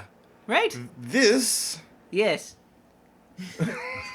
Can you describe it one more time? So it's like vaguely off-white and maybe a little bit of a green tint. Okay. Kind of like gourd-ish shaped, but not a real weighty bell. Just like that's maybe the shape it has. Pear style. This is a squash. Wrong! It's jicama! Kumquat? Gesundheit. So close! You'll get there eventually. Yeah. Is this an actual new Jicama fruit? with a J. Okay, jicama. A new Google tool. Yeah, so you can see Dirk is really not having this conversation. It goes like, thanks, and like just puts it on the table and heads upstairs to grab his stuff. Sure. And at that, actually, Dal has stood up and gone, hey, Paige, you've made it back. Can I talk to you in the kitchen for just a moment? Yes, of course. Of course, come with me. The omelet didn't turn out great. Oh dear. Gets into the kitchen, he goes, you have to go. Why? These white cloaks that came back in, they checked in. They didn't like the interaction because you were, let's be honest, being a little bit crazy with them, a little bit glib. I was being a bit cheeky. Now I know you're not local to Gildan. Maybe there aren't white cloaks there often enough, but you don't have to respect them personally, but you have to respect them as an interaction because they will find any cause to make something, especially someone who they have a suspicion might be a little something more. Just looks at you. Did they say when they'll be back? They didn't give a time, but they were very curious about if these 4 oddly confident individuals would bring back these ruffians. They said they were going to report back to Lord Captain Canvale. Maybe bring back more people to see who, bring in for questioning, they said. She puts both hands on Dal's shoulders and say, Dal, you've been a dear. Thank you for welcoming me into what has been one of the loveliest inns I've ever stayed at. I'll be leaving tonight. If you can leave sooner than tonight. Listen, Paige. I might be an idiot, but I'm not stupid. Your words, not mine. Your medicines work great. Oh, thank you. Except that I'm almost positive one time you rubbed cayenne pepper directly into my eye. It's a homemade No. remedy. Paige, I don't need to know what it is exactly that you're doing. But you've been a great help when I needed one. And whatever is your business is your business. And right now, for the sake of both my business and your own, I think it's best you leave as fast as you can. I'm not gonna run great interference because, well, you've seen me talk under pressure. But I'll run whatever I can. Dal, the pleasure has been all mine. Goodbye. Goodbye. And I'm going to back out of the kitchen, out of the saloon doors, Yeah. and run upstairs to get my things. Yeah, and as you're backing out, Dal is like kind of now looking at like this ruined omelet that he now is realizing he is solely responsible for. Because the chef has not been coming in since you came in. Seemingly there was no need. And he goes, blood and ashes. As you run upstairs to your room. Lior and Tal. I probably would have followed Dirk up the stairs to get our stuff. Absolutely. Especially since I've been carrying all the cookware. Yep, 100%, 100%. You guys run up to your rooms and quickly suit up and grab your things as fast as you can. Sort of dodging questions from the townsfolk. The other sort of like friend who just hangs around the establishment, Barley, is going, in a bit of a rush, are we? What's your business going on? You have success? Whoa, running real fast. Just fully ignoring, like, hey, no one wants to talk to old Barley. I kind of call back down the stairs as I go up. We're really lucky the Persimmons didn't freeze. Very lucky we are, although Persimmons, as dry as I'm they gone. are. Yeah. you gave him something to ponder, and gone. Lior, I'm assuming you're heading up to your room as well. Indeed, but I will first go and take the big chair and put it exactly where it was to cover the feet mark. Yeah. Maybe next time. And then I'll... You see, it's the kind of like a bar door where the top opens and the front stays down, and you just see Dal leaning and sort of like regretfully, but with great understanding, leaning over and going, I mean, I have to come through here to make my way back to Shangloon. who knows? Maybe there's more broken down stonework by that time. All right, don't get... I'm not gonna try. It's just seems to have a knack of happening. I've got my eye on you. Barley throws a dart and it misses the board by 4 feet. I'll take up the stairs. Yeah. You guys grab your things, collect your belongings. Is there anything that any of you wish to do before you guys make your way out of Samara? I will stop at Marine on the way out Okay. and go. Before you do that, Yeah. as we've got all of our packs and we're about to go down the stairs, Tal's gonna look at Dirk and say, there's things we don't talk about. I don't talk about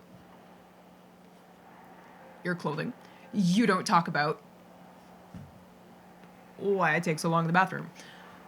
Paige knows. Me, not you. But I don't know how. But you need to know.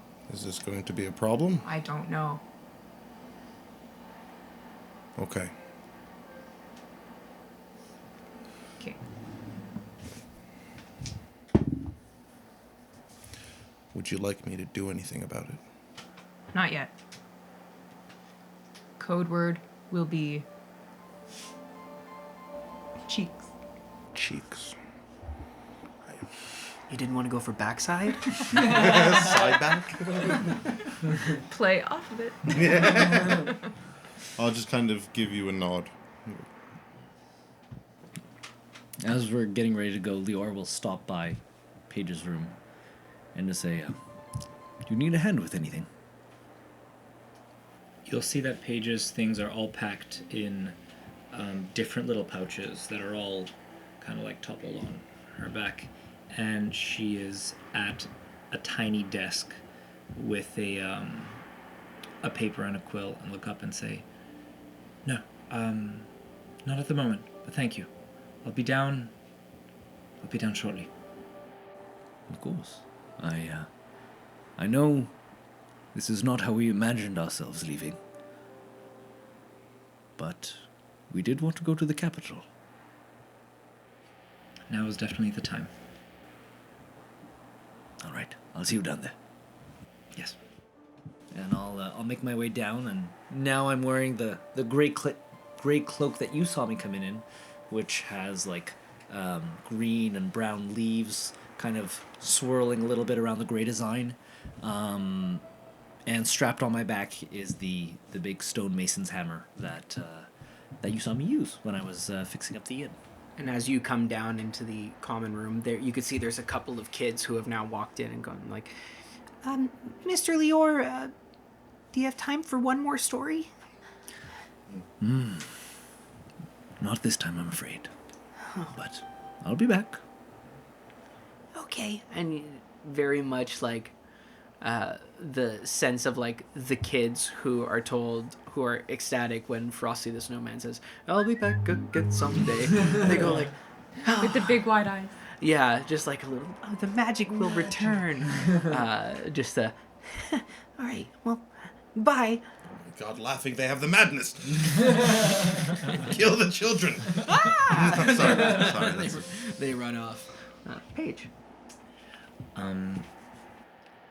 The letter that I never sent. I'm going to take out a new one. Sure. I'm going to write. I'm not going to put any type of introduction. I'm just going to say altercation in Samara. Minor channeling.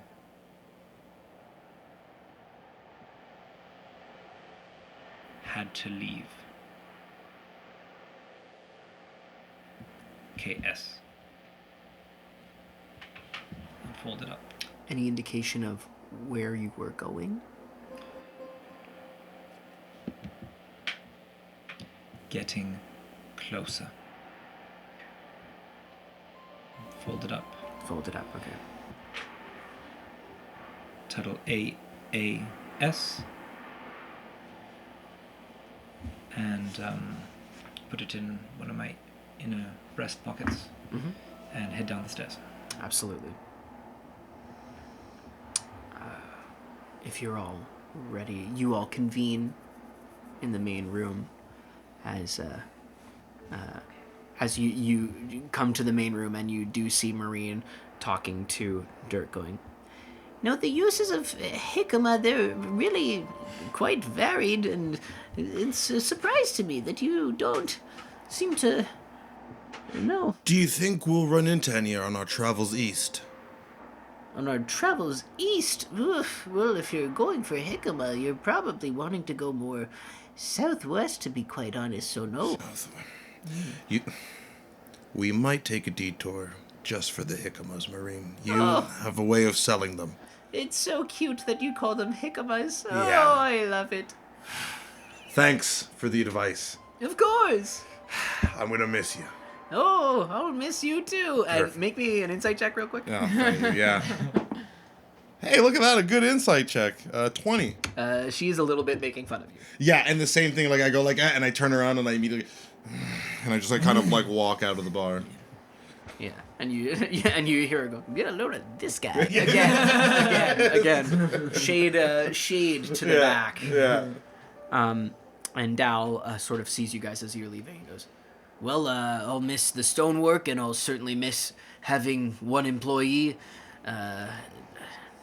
quite frankly, don't know you two. As far as I know, you just took away the two most valuable things that have ever walked into my bar, but hey, that's showbiz.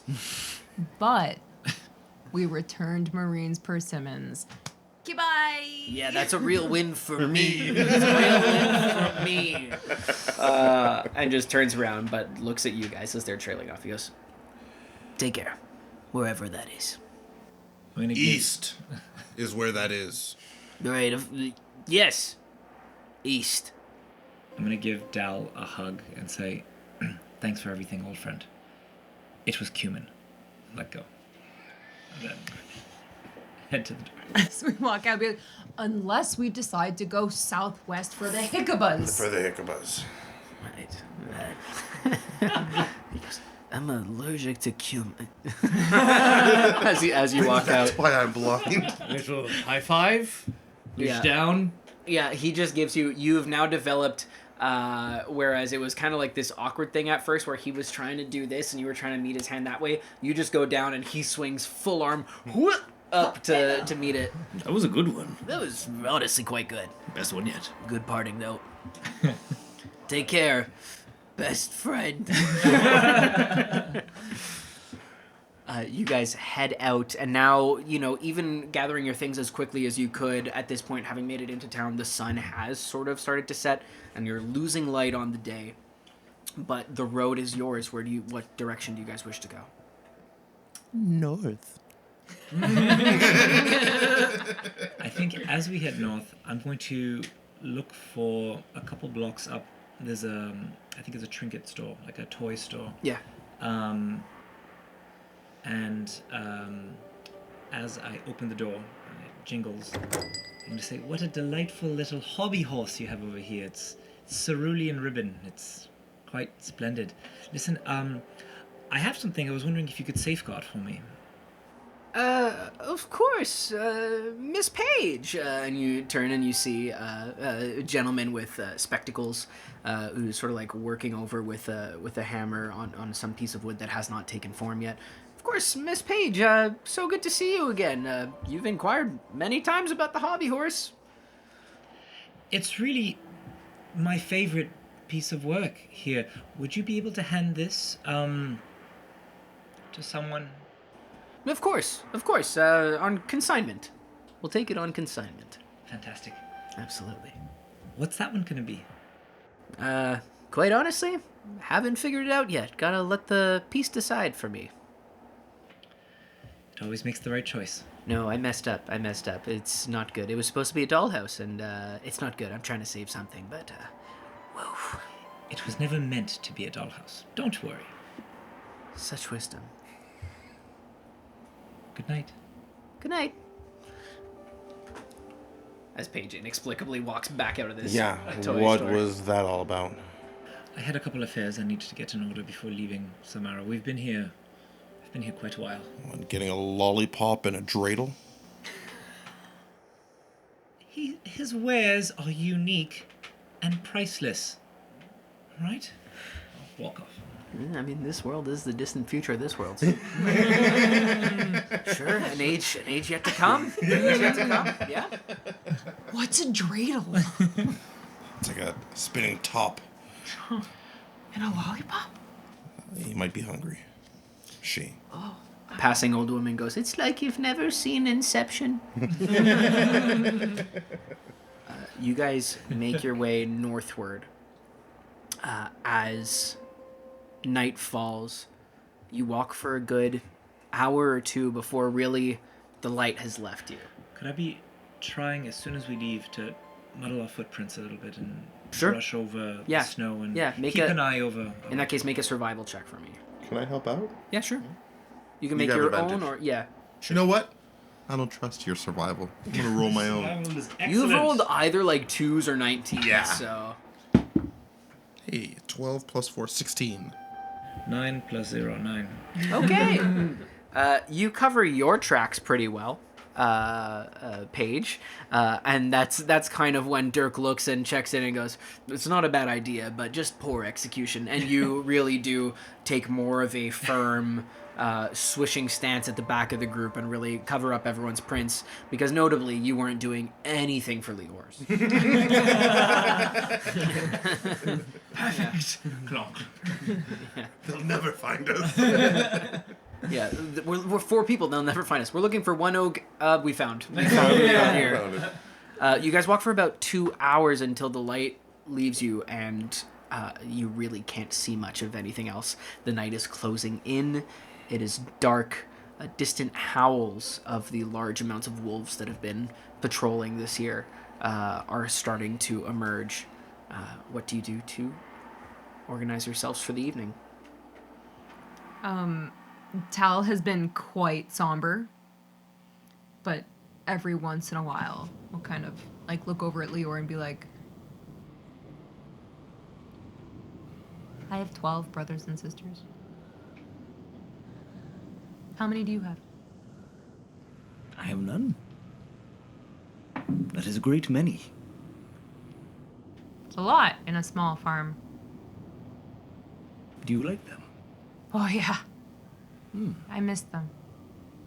But my brothers went off to war, and so now I'm gonna go find them, and I'm gonna join them. Is that why you're learning to fight? Uh-huh. I mean, my choices were, go fight, or watch my dad's sheep for the rest of my life. Nothing wrong with that. No. Just very stationary. And you don't strike me as the person who would look down on someone for not wanting to remain stationary. Of course not. There's a whole wide world to see. So how big's your family? It's just like, just keep asking questions, getting happier and happier, kind of. Dal, there's nothing wrong with violence. It's what you do with the violence. You don't need to fight needlessly. Not all situations call for it. There's more than one language. But he was gonna get away. And he was gonna go fight with the dragon, the false dragon. And he was gonna give the false dragon more power against Gildane. He might have. We don't know. I'm no prophet. Are you? No, I didn't need to be. He told me. Didn't he? Didn't he tell us? He was speaking in madness. I know he wasn't a good person. I'm not blind. But violence comes at a cost. One to ourselves as well. The violence we enact on others, well, we are not spared from it either. I understand why you did what you did. I just think, well, we could have done more before we got to that point. But I'm here. Paige is here. And, Dirk is here. Dirk likes me. And I can like see Dirk. I don't think Paige likes me very much. Well, Paige is careful. But once she likes you, she really likes you. So just wait. She'll come around. I think she's just a little bit scared. As am I. Aren't we all? Perhaps. I think a little bit of fear is healthy. Except for Dirk. Dirk's not scared of anything. Sure he isn't. Well, think on what I said. Dirk,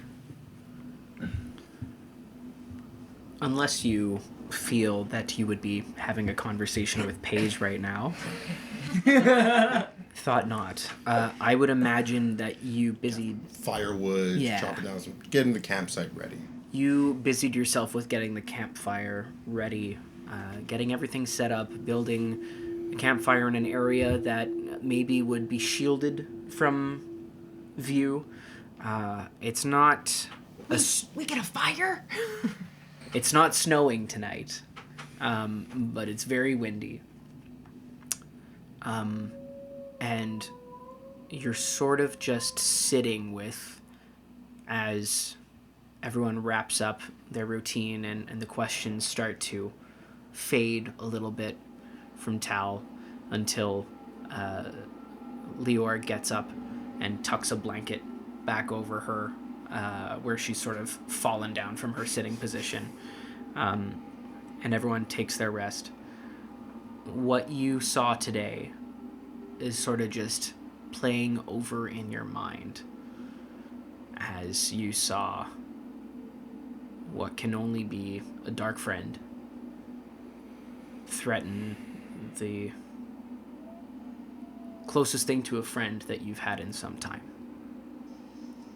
And just the unease at being around something so vile as this sits in your stomach. And as your eyes turn south, you look, and Paige, I think you see just Dirk staring off into the night,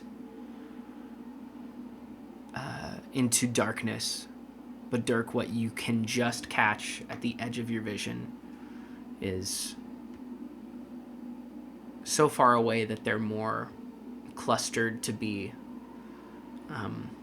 like one source of light, just faintly glowing on the other side of a distant river.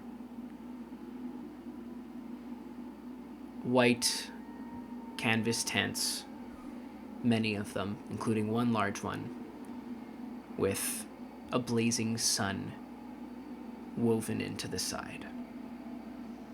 Stopped for the night, but in numbers, and not far enough. Oh boy, that makes me nervous. If I had to guess a distance, how long it might take me just to, because it's across the river, right? You said. You guys have been hiking a winding path sort of up a little bit, back up onto like the level of the land. It sort of like slopes down to where Samara is. So a lot of your walking was upward. You didn't necessarily get a ton of distance in your time. But you would assume that this is just camped on the other side of Samara. Right. And I know that they were going to go touch base with. I'll look, and everybody's kind of resting for the night. They're all tuckered out. Everyone's 100% tuckled. Tuckled together. Perfect. Paige would probably. Yes, I was gonna ask. Do you think you are, or just feigning it? Fane would be. Paige would be Fane. Fane would be paging it. Everybody's a little tired. This is nighttime. Make a deception, performance check for me, please.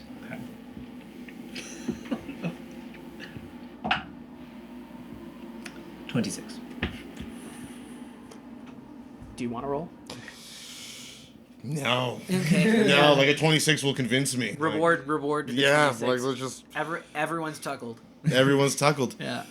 I'll sit kind of closer to the group. Yeah. We were kind of having a small fire going to keep warm, but as everybody's asleep, I'll just start putting snow on it, cut it out, turn it off. Mm-hmm. And I sit for a good, like, couple minutes, and I go, no, they wouldn't follow. From here, they won't make it. No. And I kind of, no, they won't make it in time. We'll wake up early. And I'll kind of put my back to the wall. We'll wake up early. And I'll just keep, like, one eye on the settlement there until I kind of, like, pass out or until I could pop someone up for the next watch. Yeah. And Paige, you hear this. You see Dirk dousing the fire and just muttering that they wouldn't follow. They're not close enough. We'll leave early. Paige wouldn't say anything. Mm-hmm. Paige would...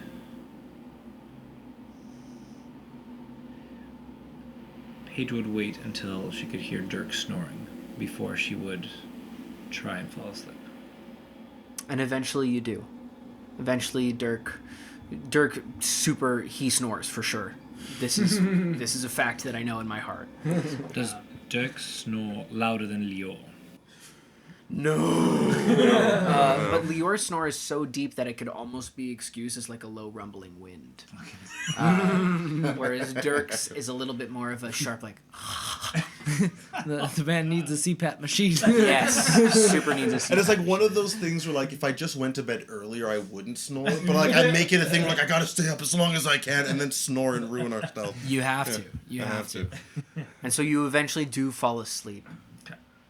Dirk, with the uneasy feeling after being so long alone on the road, that you finally allowed yourself to have a group, and that maybe it's no small coincidence that all of a sudden you're feeling like the footsteps behind you have come closer. Lior, falling asleep, just, I think, a little bit puzzled at the anger that you had to suppress, the anger that you barely suppressed as you took care of the archer, and just looking with a little bit of amusement and maybe sadness over at Tal, who's sleeping, tried to stay up as long as you could asking questions about Lior to distract yourself from the fact that the dart you threw landed true. And crooked as it was, the smile through split teeth that you saw is the last thing you see when you go to bed.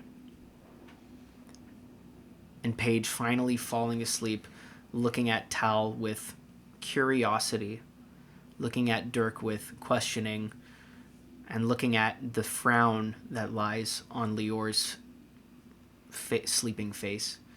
You finally fall asleep with the question in your mind of, is this really to be the group that does this?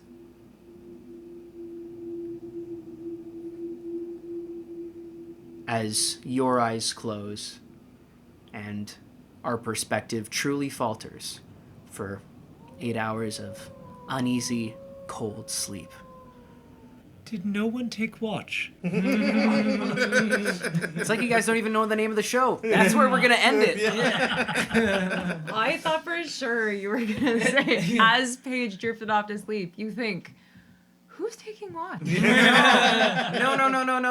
It's implied. I think everyone is looking at the screen going, I mean, it's right there. It's right there. Someone? So that's where we're going to end it for today. Awesome, guys. That was dope. That was great. That was, Thank you, my good sir. That was an awesome combat. That was great. Almost made myself cry there. That was close. Right on the edge. Right on the edge. Whatever the guy's name was. Yeah, Barnaby. none of my cousins even channel, so I don't know where that came from. Well, if you stuck around and if you've been watching, thank you so much. You can catch the next episode out right now to see what this strange group of friends is doing on their road northward and see what's going on there. Thank you so much for checking it out. Stay tuned and see you next time for the next episode of Who's Taking Watch? The Dragon's Might. Wow.